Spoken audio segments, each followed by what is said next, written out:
Hi hello నమస్తే welcome to peoples media. నేను మీ Sravanthi. So కొన్ని వేల మందికి ఉపాధ్యాయునిగా విద్యను అందించి ఇప్పుడు సొంత ఊరి కోసం ఊరిని అభివృద్ధి చేయాలని చెప్పేసి ఒక ప్రజా బాటకు ముందుగా అడుగులు వేస్తున్నారు. సో వారెవరో కాదండి, రాజన్న సిరిసిల్ల జిల్లా కొనరోపేట మండలం సుద్దాల గ్రామానికి చెందిన ఉప్పుల ఆంజనేయులు గారు. ప్రజల కోసం ఎలాంటి సమస్యలు తీర్చిదిద్దుతారు అనేది విషయాల గురించి మనం వారిని అడిగి తెలుసుకునే ప్రయత్నం అయితే చేద్దాం. నమస్తే ఆంజనేయ గారు. నమస్కారం మేడం. ఎలా ఉన్నారు? బాగున్నాను. సో మీరు ఒక టీచర్ గా చాలా మంది విద్యార్థులకు విద్యను అందించి చాలా ప్రయోజకులు చేశారు. చాలా మంది విద్యార్థులు, చాలా ఎక్స్పీరియన్స్ కూడా ఉంది. ఎందుకంటే ఒక ఉపాధ్యాయ వృత్తి అంటే చాలా సెన్సిటివ్. రాజకీయాలు అనేటివని చాలా అంటే అందరినీ ఎదుర్కోవాలి. మీరు ఎందుకు రావాలనుకున్నారు? ముఖ్యంగా ప్రజలకు సేవ చేయడానికి రావాలనుకుంటున్నా. నేను 2001లోనే సుద్దాల యూత్ అసోసియేషన్ స్థాపించి అప్పటి నుండి సేవా కార్యక్రమాలు ప్రారంభించాను. కాబట్టి సేవ అనేది నాకు మనిషి జీవితానికి అత్యున్నతమైనది ఏది అంటే సేవ మాత్రమే.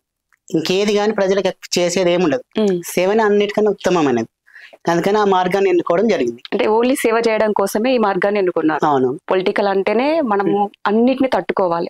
సో మీరు ఇప్పుడు నామినేషన్ వేసారా? వేసాను. అంటే ఎప్పుడు వేసారు? అది మొన్న వేసిరు. సో వేసిన తర్వాత మీరు వెళ్ళి గ్రామంలో కలిసిన తర్వాత వాళ్ళు ఎలాంటి సమస్యలు మీరు దృష్టికి తీసుకొచ్చారు? వీటిని మీరు ఎలా సాల్వ్ చేయాలనుకుంటున్నారు? ముఖ్యమైన సమస్యలు అంటే కొన్ని వీధులలో సీసీ రోడ్ లేవు. వర్షాకాలంలో వర్షం నీటికి అన్ని బురద గుంటలు అట్లా అయినాయి. సీసీ రోడ్స్ లేవు అంటే కొన్ని మెయిన్ రోడ్లలో ఉన్నాయి, పోసిండ్రు. కానీ పక్క సందులు వేరే చిన్న చిన్న ఉంటాయి కదండి. కొత్తగా ఇల్లు కట్టుకున్న దగ్గర చిన్న చిన్న రోడ్ అవి దగ్గర లేవు. అవి ఎక్కడైతే ప్రధాన సమస్య ప్రధానంగా మురికి నీరు ఎక్కువగా అవుతుంది, వర్షం నీరు ఎక్కువగా అవుతుందో దాన్ని మొదటగా ప్రాధాన్యతగా సీసీ రోడ్ వేస్తాను. మొదటగా అయితే సీసీ రోడ్డు వేస్తారు. సర్పంచ్ గా గెలిచిన తర్వాత అంటే ఇంకా వేరే ఇతర అట్లా సమస్యలు ఏం లేవంటారు? సమస్యలు ఉన్నాయి. వాటర్ ప్లాంట్ మూతబడి చాలా రోజులు అవుతుంది. డ్రింకింగ్ వాటర్ అది మూతబడి చాలా రోజులు అవుతుంది. వెంటనే దాన్ని నేను సర్పంచ్ గెలిచిన తర్వాత 10-15 రోజులల్లో వాటర్ డ్రింకింగ్ వాటర్ ప్రజలందరికీ అందేటట్లు అందుబాటులోకి తీసుకొస్తాం. ప్రధాన సమస్య ఏంటంటే ఇంకా స్కూల్ గ్రౌండ్ ఆక్రమణకు గురైనది. దాన్ని కూడా ఆక్రమణ నుంచి రక్షించి ప్రజల ఆస్తిని ప్రజల భాగస్వామ్యం చేస్తాను. ఓకే, మెయిన్ మంచి టాపిక్స్ ఇవి. రోడ్స్ కానీ, డ్రైనేజీ వాటర్ కానీ, ప్రతి ఒక్కటి కూడా మంచి టాపిక్. ఇంకా గ్రామం చేసేది ఏంటంటే లైబ్రరీ ముఖ్యంగా లేదు ఇక్కడ. లైబ్రరీ ఏర్పాటు చేస్తాను. 2 నెలల 3 నెలల లోపల ఖచ్చితంగా లైబ్రరీ ఏర్పాటు చేసి యువత అందరు కూడా ఈ రోజులలో మత్తు పదార్థాలకు ఎక్కువగా బానిస అవుతున్నారు. ఆ మత్తు పదార్థాలకు బానిస అవ్వడం వల్ల తల్లిదండ్రులకు బాగా ఇబ్బంది అవుతుంది. కాబట్టి మత్తు పదార్థాలకు బానిస కాకుండా యువతను రక్షించడానికి లైబ్రరీని ఏర్పాటు చేస్తాను. ఇంకోటి నాకు లక్ష్యం ఏందన్న కళ ఏంటంటే ఊరి చెరువు ఉన్నది. ఊరి చెరువును మినీ ట్యాంక్ బండ్ లాగా అట్లా ఏర్పాటు చేసి ఆహ్లాదకర ప్రదేశంగా దాన్ని అభివృద్ధి చేస్తాను. నాది డ్రీమ్. అది నా కళ. మినీ ట్యాంక్ విలేజ్ లో ప్రశాంతంగా కూర్చోడానికి ఈవినింగ్ టైమ్ లో ఎవరైనా వెళ్ళి వాకింగ్ కైనా దేనికైనా కూడా మనకి చేస్తాను. అట్లనే యువతకి అక్కడక్కడ జిమ్ చిన్న చిన్న మినీ జిమ్లు ఉంటాయి చూడండి, అవి ఏర్పాటు చేపిస్తాను యువత కోసం. ముఖ్యంగా యువతకు చాలా ప్రాధాన్యత ఇస్తాను. ఎందుకంటే యువతనే దేశానికి ఆదర్శం. రేపటి భవిష్యత్తుకు యువతే మనకు ఆదర్శం. కాబట్టి యువతకు చాలా మంచి ప్రాధాన్యత ఇస్తాను. ఇప్పుడు అలాగే ముఖ్యంగా వృద్ధులు కూడా ఉన్నారు. విలేజ్ లో చాలా మంది వృద్ధులు ఉన్నారు.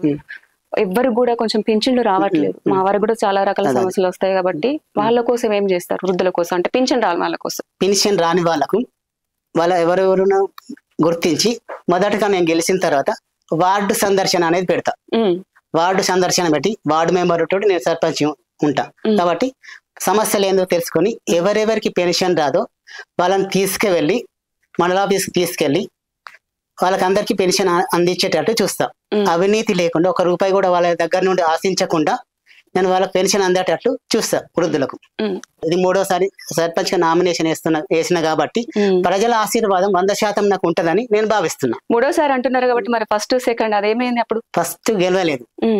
సెకండ్ సారి మా బాబాయ్ నిలబడితే ఆయన కోసం డ్రాప్ అయ్యారు. ఫస్ట్ సారి ఓడిపోయారు. ట్రై చేస్తున్నారు, ఖచ్చితంగా రాజకీయాలకు రావాలి, అభివృద్ధి పనులు చేయాలి నా వంతు అని చెప్పేసి కృషి చేస్తున్నారు. సో మీరు ఫస్ట్ టైం ఓడిపోయారు, సెకండ్ టైం కూడా మీరు మధ్యలో డ్రాప్ అయ్యారు. కాబట్టి ఇప్పుడు ప్రజలకి మళ్ళీ డ్రాప్ అవుతాడు కావచ్చు అని చెప్పేసి వాళ్ళకు కూడా ఒక చిన్న అనుమానం ఉంటుంది. సో వాళ్ళకి ఏం చెప్తారు? 100% డ్రాప్ గాను ఖచ్చితంగా ఉంటాను దృఢ సంకల్పంతో. డ్రాప్ గారు డ్రాప్ గాను గెలిచేంత వరకు కూడా పోరాడతా, గెలిచేంత వరకు కూడా పోరాడతాను మీ ద్వారా ప్రజలకు చెప్తున్నాను. ఆడపిల్లలు బీడీలు చేసుకునే వాళ్ళు ఉన్నారు, కొంతమందికి బీడీలు కూడా రావు, చదువుకొని ఇంటి దగ్గరే ఉంటారు. వాళ్ళ కోసం మీరు ఏం చేస్తారు? చదువుకొని ఇంటి దగ్గర ఉండే వాళ్ళకు స్వయం ఉపాధి పథకాలు ఉంటాయి. కేంద్ర ప్రభుత్వం కానీ రాష్ట్ర ప్రభుత్వం ద్వారా స్వయం ఉపాధి పథకాలు ఉంటాయి.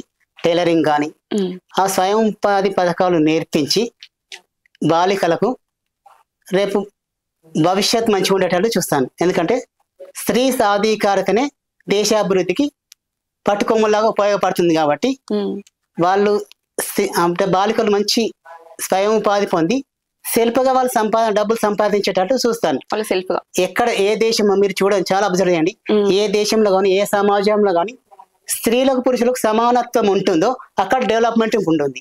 వీళ్ళు ఆర్థికంగా బాలికలు కానీ స్త్రీలు కానీ డబ్బులు సంపాదించినప్పుడు మాత్రమే సమానత్వం అనేది వస్తుంది.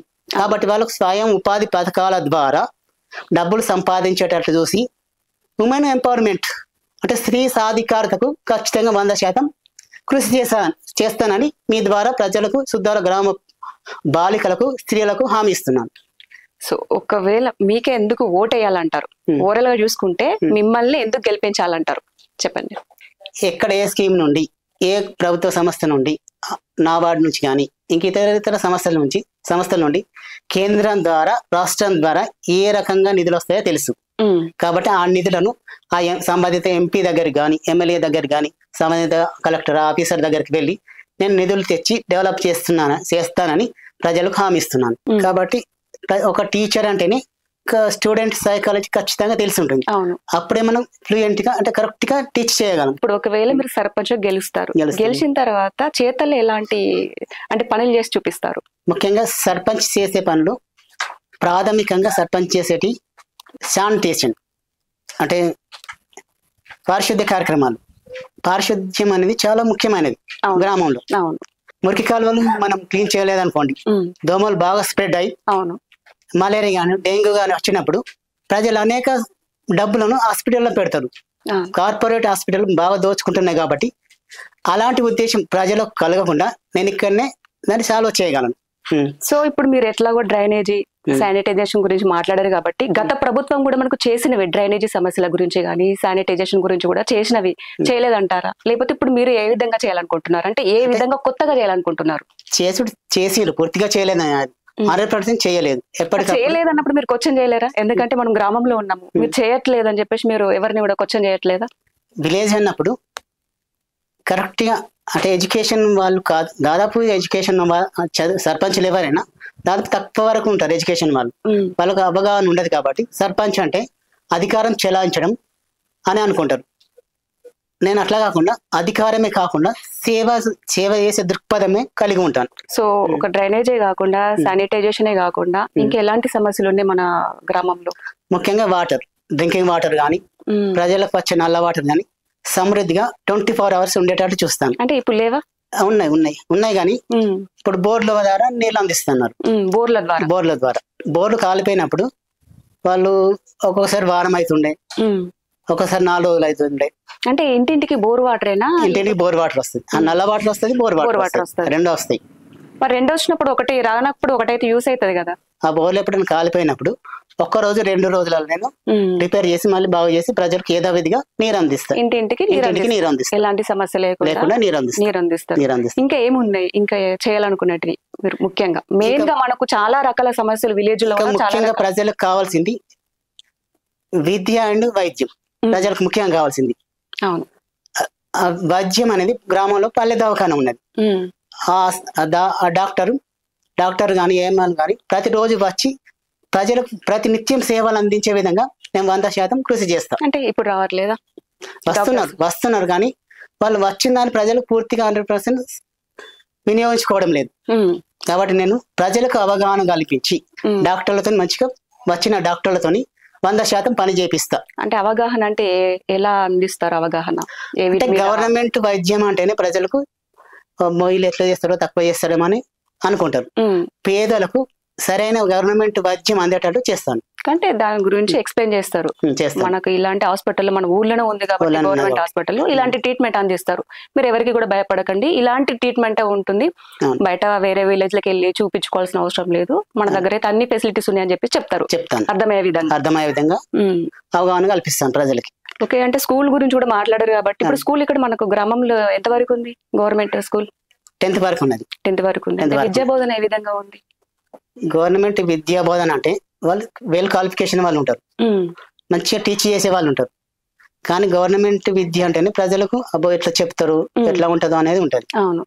కాబట్టి వాళ్ళని ఇప్పుడు ఎడ్యుకేషన్ లేని సర్పంచ్ ఉన్నాడు అనుకోండి, సార్ల ముందు చేతులు కట్టుకొని భయపడతాడు అన్నట్టు. అబ్బో సార్లే మంచి చెప్తారు, ఇంకా మేమేం అడుగుతాం అని వాళ్ళు అనుకుంటారు. కానీ నేను అట్లా కాదు కాబట్టి నాకు లెక్చరర్ ఎక్స్పీరియన్స్ ఉంది కాబట్టి ఏ టీచర్ ఏ విద్యార్థికి ఎట్లా చెప్తున్నాడు వాళ్ళు మంచిగా చెప్పినారు అనుకోండి, పిల్లలు ఎవ్వరు కూడా ప్రైవేట్ కళాశాలకు కానీ ప్రైవేట్ స్కూల్లో కానీ పోకుండా చూస్తాను. వీళ్ళతో కరెక్ట్గా అంటే ఉపాధ్యాయులతో డైలీ స్కూల్కి వచ్చేటట్లు చేసి వాళ్ళతో సరైన విద్య అందించే విధంగా విద్యార్థులకు చూస్తాను.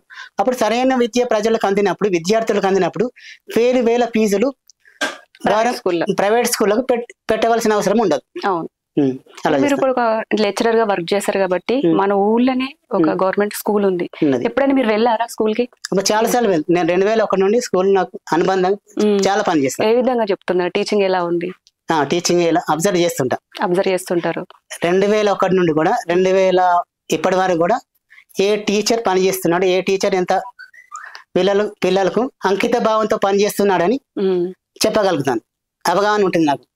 ఇంతకు ముందు ఉన్న దేవేందర్ రావు సార్ అని హెచ్ఎం ఉండి ఇక్కడ పనిచేసింది. పిల్లల కోసం ప్రతినిత్యం పరితాపించేవాడు. ఈ మన సుద్దాల పాఠశాలను దేవేందర్ రావు సార్ 2వ ఇంటిగా భావించి అనునిత్యం పాట పాడేవాడు. అట్లాంటి వాళ్ళని ఎప్పుడు విలేజ్ మర్చిపోదు. ఇప్పుడు కూడా బాగానే ఉన్నారు. ఇంకా 100% పని చేసేటట్టు పని చేసి పేద విద్యార్థులకు విద్య మంచిగా అందేటట్టు చూస్తాను. నెక్స్ట్ ఇప్పుడు సర్పంచ్ పోటీ చేస్తున్నారు కాబట్టి ఊరి కోసం అయితే మంచి చేయాలనుకుంటున్నాను. అంబేద్కర్ గారు కల్పించిన ఓటు అనేది మనకు ప్రజలకు ఆయుధం. మీరు ఓటు అనేది ఎలాంటి ప్రలోభాలకు లొంగకుండా ఓటు అనేది వేసినట్టయితే సరైన నాయకుడు వచ్చి ఊరు డెవలప్మెంట్ అవ్వడానికి ఆస్కారం ఉంటుందని నేను మనవి చేస్తున్నాను. సో చూసారు కదండి, బడి పంతుల నుంచి ఇప్పుడు పొలిటీషియన్ అంటే ఒక గ్రామ సర్పంచ్గా ముందుకు వెళ్ళాలనుకుంటున్నారు ఉప్పుల ఆంజనేయులు గారు. సో మా ఊరిని ఆదర్శ గ్రామంగా తీర్చిదిద్దడమే నా లక్ష్యం అని చెప్పేసి సో వారు తెలియజేయడం అయితే జరిగింది. సో మరొక వీడియోతో మళ్ళీ కలుద్దాం. నేను మీ శ్రవంతి, పీపుల్స్ మీడియా.